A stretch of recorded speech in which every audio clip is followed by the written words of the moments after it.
Welcome to Studio 865. We have a treat for you, and that treat is Andy Wood, a fabulous guitar player, instrumentalist, songwriter, creative type. Andy, thanks for coming in. It's a delight to be here. Yeah, you know, when I say, like sometimes I'll meet guys like you that can play at a certain level, and I won't even say I'm a guitar player because that's like me going up to Willie Mays and going, I play a little baseball, I play Little League. How does one get from just an okay guitar player to what I would call, say, an advanced musician? I mean, there's got to be something that happens. Yeah, boredom and free time. It's amazing what a man can accomplish with just hours on his hands. Yeah. No, honestly, I just always played. My family played. It was never something I really strived to be like, I'm going to be a great guitar player. I'm going to do this. I was always just like, I just want to play this guitar. And I think it's like kids that play Halo for 9 hours a day and they get really good at playing Halo. Yeah. It's the same thing. If you do anything long enough, I guess you kind of get better at it. Well, I remember reading that Frank Zappa didn't start playing electric guitar until he was 21, and then you didn't start playing electric guitar until you were, 18 years old? 18, yeah, roughly 18. But I did play mandolin since I was a kid, since I was like 5. So a lot of natural picking facility and things like that were kind of in place when I went to the guitar.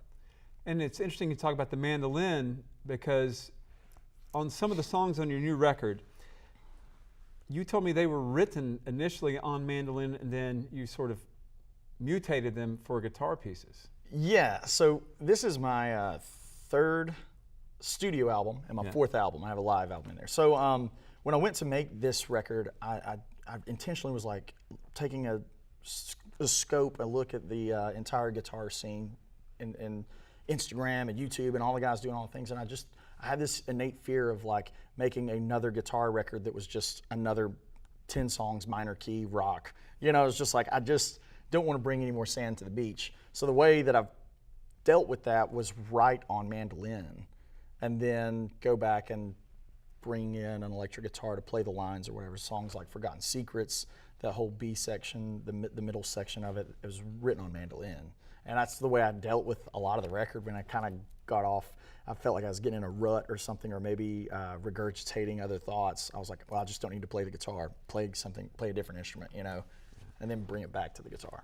The album's called Junktown, and it's got a lot of different moods on it. And Forgotten Secrets almost, to me, sounds like, at moments, prog rock. There's probably some of that in there because when I went from mandolin and bluegrass to electric guitar, the stuff that I couldn't believe were things like Zappa era with like Steve Vai playing on it, or like the first time I heard Liquid Tension Experiment, which was a side project of the guys from Dream Theater, and Eric Johnson and all of these guys, the Dixie Dregs. Like any prog influence probably comes from the Dixie Dregs because they blended that like southern thing with odd time signatures and kind of crazier playing. So yeah, I'm sure there's going to be some of those influences sneaking around.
what's also nice about it, like you mentioned, the time changes and things like that.